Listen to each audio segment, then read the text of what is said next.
Wamenaker Immanuel Ebenezer buka suara. Katanya itu wajar karena yang dapat 50.000 itu ojol yang pekerja sambilan.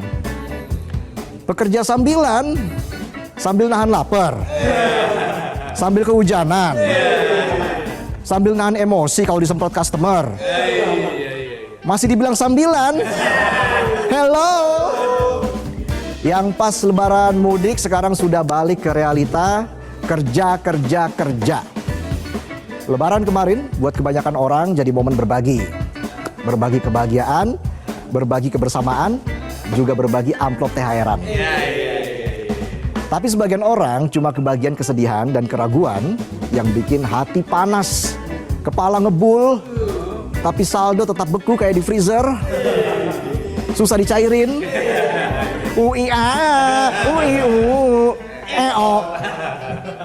Ya, baru-baru ini driver ojek online ramai protes karena bonus hari raya atau BHR yang mereka terima ada yang cuma Rp50.000. Bonus lebaran apa voucher parkir? Jangankan beli baju lebaran, belanja di minimarket paling cukup buat beli air mineral, mie instan, bonus senyum kasir sambil nawarin donasi. Gimana mau donasi buat parkir aja masih mikir. Wamenaker Immanuel Ebenezer buka suara. Katanya itu wajar karena yang dapat 50.000 itu ojol yang pekerja sambilan. Pekerja sambilan sambil nahan lapar, sambil kehujanan, sambil nahan emosi kalau disemprot customer. Masih dibilang sambilan? Hello. Mending sambilan daripada pencitraan.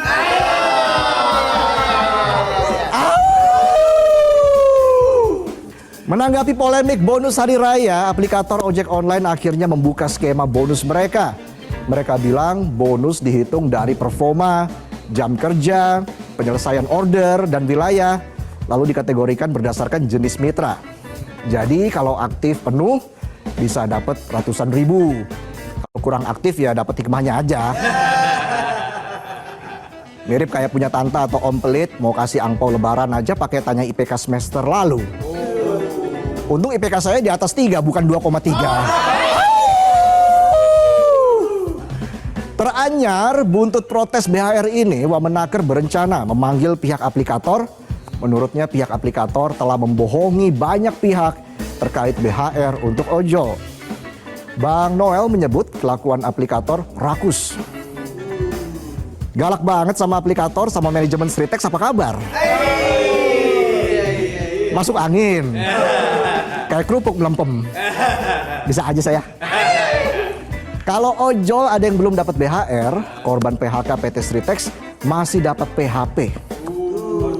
PHP nungguin THR cair. Hasilnya cuma air mata yang cair. Padahal 11 Maret lalu dalam raker di DPR, Komisi 9 sudah mewanti-wanti THR korban Sritex harus cair sebelum Lebaran.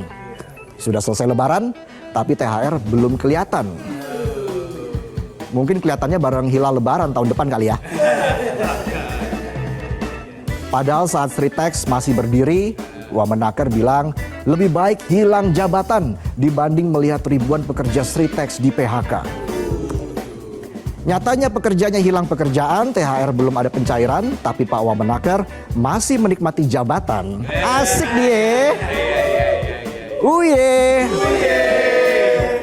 Ingat, janji pejabat itu ibarat hujan di Jakarta, awalnya bikin adem, lama-lama banjir.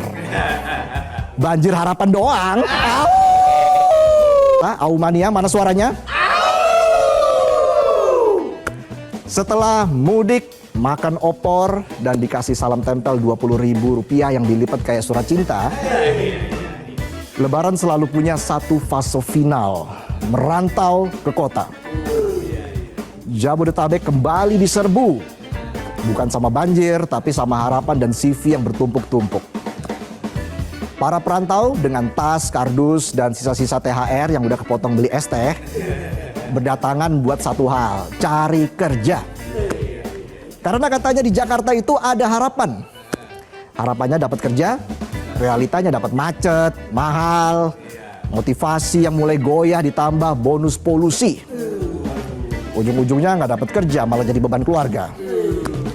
Mau pulang malu, nggak pulang rindu. Fenomena ini rutin, ribuan pendatang dari Jawa Tengah, Jawa Timur, dan beberapa daerah lain berdatangan ke Jabodetabek tiap habis lebaran berbekal mimpi, kerja enak, gaji UMR, hidup mandiri, tapi yang didapat mimpi kali ya. Justru UMR plus yang didapat. UMR udah males relax. UMR udah males relax. Plusnya plus lapar, plus ngutang. Bingung saya. Dan Jakarta sudah penuh sama mimpi-mimpi orang lain yang belum kesampaian. Kalau tuh mimpi ditumpuk, kalah harga emas makin tinggi.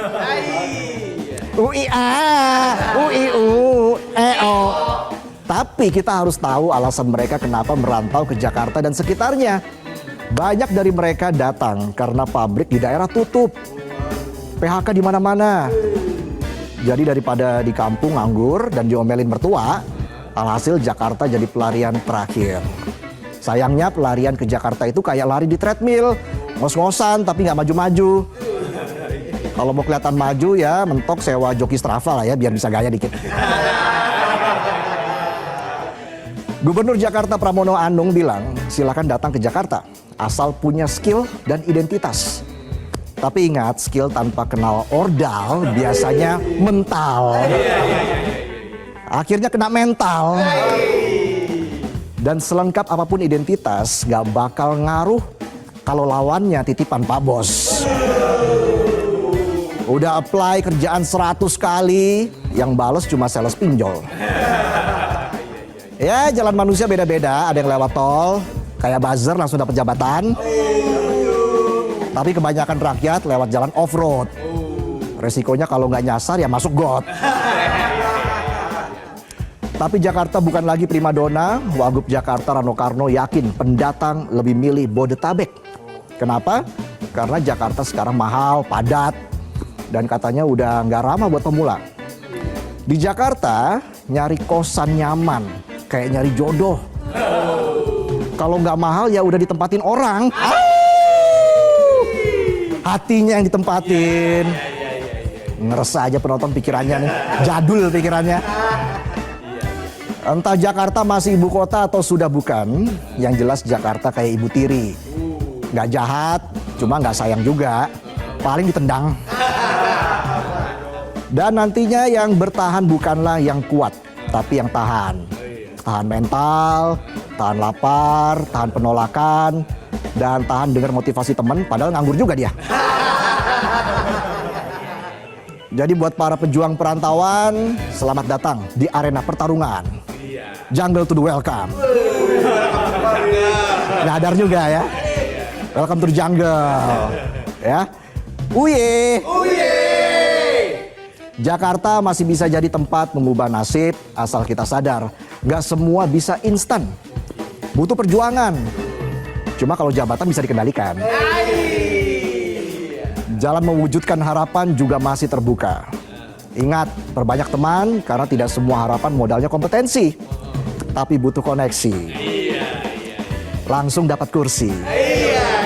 Kursi komisaris.